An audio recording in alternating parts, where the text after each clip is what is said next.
So we have a client who is a 62-year-old female requiring discharge teaching with a new diagnosis of COPD.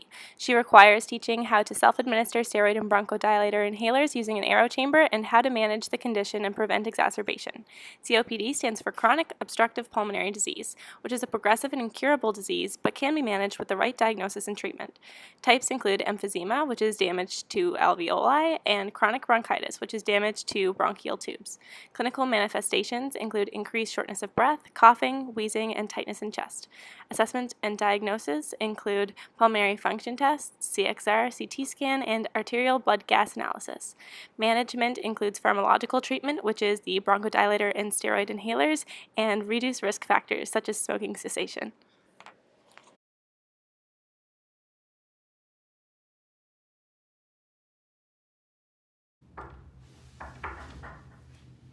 Hey Ashley, good to see you again.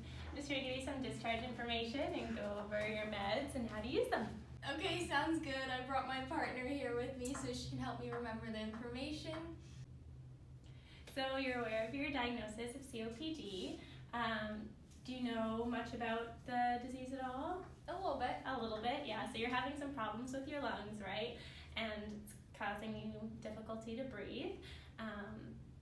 So the best thing we can do is to manage those symptoms since it's going to continue over time.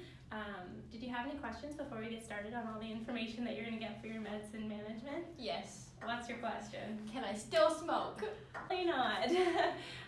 So because it's having a lot of problems with your lungs and some fluid and whatnot, the smoking is going to increase those problems and cause exacerbations. So you're going to have more active symptoms if you continue smoking. How much do you smoke? About a pack a day. A pack a day? Mm-hmm. Okay, so we'll definitely get you in touch with somebody to help you probably narrow that down. You could do it slowly over time, but of course as fast as possible to help you with your symptoms. Are you open to quitting smoking, knowing that it will help you? Maybe. My partner really wants me to quit smoking, so I might do it for her. Okay. So we'll get you set up with somebody to talk further about how we can get you to that goal, okay? Yeah, I recently quit smoking myself and I've been on her a while to quit, so I'll be a good support system for that for sure. Do I have to use one of those inhaler things? I've never used one before. So yeah, we actually have a couple for us to go through today, and I'm going to teach you all the steps on how to use them, okay? Sounds We have two puffers, or two medications for your inhaler. We have a blue one, which is your bronchodilator, which is going to open your airway, and then we have your steroid for inflammation. Your blue one is always going to go before your orange one, so just think alphabetical order. So first you're going to take off the cap, and you're going to shake it 5 or 6 times. Then you're going to insert it into the back of the inhaler. And then you're going to take a deep breath and make sure you exhale all of the air from your lungs. Then you're going to put your mouth onto the mouthpiece and squirt by pushing down on the medication. And you'll see the medication flow into the chamber. Then you can take a deep breath to inhale all the medication. Hold your breath for as long as you can, about 10 seconds or so. And then you can take it away from your mouth and exhale normally. You should have a glass of water next to you when you do this so that you can rinse your mouth out afterwards, just to prevent thrush or buildup in your mouth. So why is it important that she takes the blue before the orange? Because she wants to open her lungs first so that she can retain as much of the steroid as possible. Okay, now I'm going to get you to use it for me. That way I know that you know how to use it. Okay, so I'm going to take the cap off, shake it 5 or 6 times. I'm going to put this in the back. I'm going to take a deep breath in and out, and then I'm going to 1 squirt. Inhale. I'm going to hold it for 10 seconds, then exhale, and I'm going to drink a glass of water, not swallow it. I'm just going to swish it around in my mouth and spit it back out. Perfect. Thank you. So do you know how often the doctor has prescribed for you to take these? I am not sure, but it says right on there. It does say right on there. So it's 2 puffs every 4 hours. Do you have a way of marking that to make sure that you are taking them every 4 hours? My partner will help me Your out. partner will help yeah, you? she likes to remind me. Okay, Yeah. and maybe like scheduling it through the day, like Mhm. as you do different activities, if you have similar daily routines, can also help you, because if you stick to taking your medications as prescribed, you're going to reduce your exacerbation risk and increase your symptom control. Is there anything else you can't do? Like, do we have to change our lifestyle at all? So your medications are actually going to help you with a lot of your exacerbations. However, there are a couple of lifestyle things that might increase them, such as extreme temperature changes, air pollution, sleep deprivation, anxiety, stress, anything that's really going to cause your breathing to be heavier and more labored. We're going to give you a pamphlet and a little take-home package that you'll have, so that there's a lot of information being thrown at you. You'll have all of that to refer to as well, just as a reminder if you're wondering if anything comes up. Thank you. So my friend's father's wife told me that they have COPD, and they told me that vitamin D helps reduce exacerbations. Have you heard anything like that at all?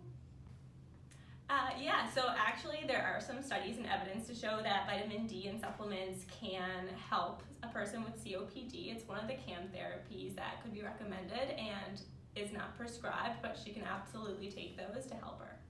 So there's a couple things that I can recommend, one being exercise. So slowly work up to that. Definitely don't go out and run a marathon tomorrow, but if you start by walking and stuff and just kind of increasing your lung capacity and help with deep breathing, as well as there's studies to support doing resistance training with your legs can also help.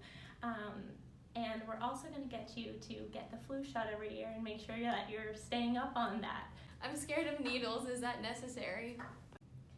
So the flu shot is actually going to reduce your risk of getting lung infections. Influenza sounds like just a common cold, but it can actually be a little bit more serious. So we're going to get you to keep up on those.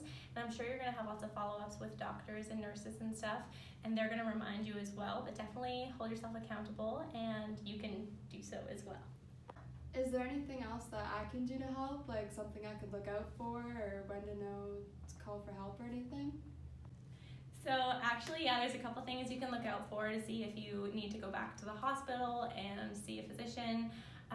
So first of all, the purulent discharge, so a colored sputum that she'd be coughing up, you'd want to look out for, as well as increased dyspnea and trouble breathing, if feeling really heavy or hard to completely inspire and expire her air.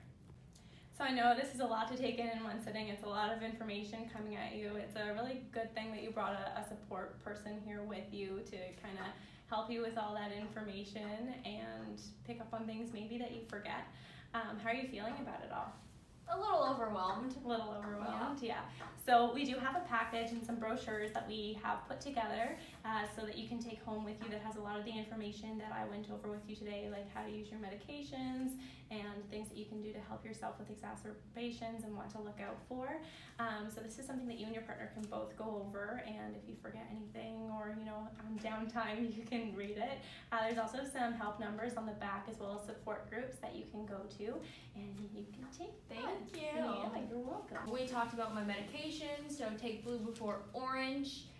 I should get my flu shot, so I'll do that this week. Hopefully I don't get too scared. Exercise is good. I should avoid extreme temperatures. That's about it. All the important things. Oh, and I have to quit smoking. So do you have any other questions from today? Do I have to get one of those medical alert bracelets? So it actually is recommended that you get one of those medical alert bracelets. Just in case an emergency happens, it's good for the health professionals to know that, so that they can treat you better based on the circumstance. So if you don't have any more questions, it was very nice meeting you. I'm gonna give you all these. Thank you. Hopefully everything turns out well, and you can give us a call or anything if you have any questions. There's always someone available for you to talk to, okay? Thank you. Thank you. Have a good day. You too.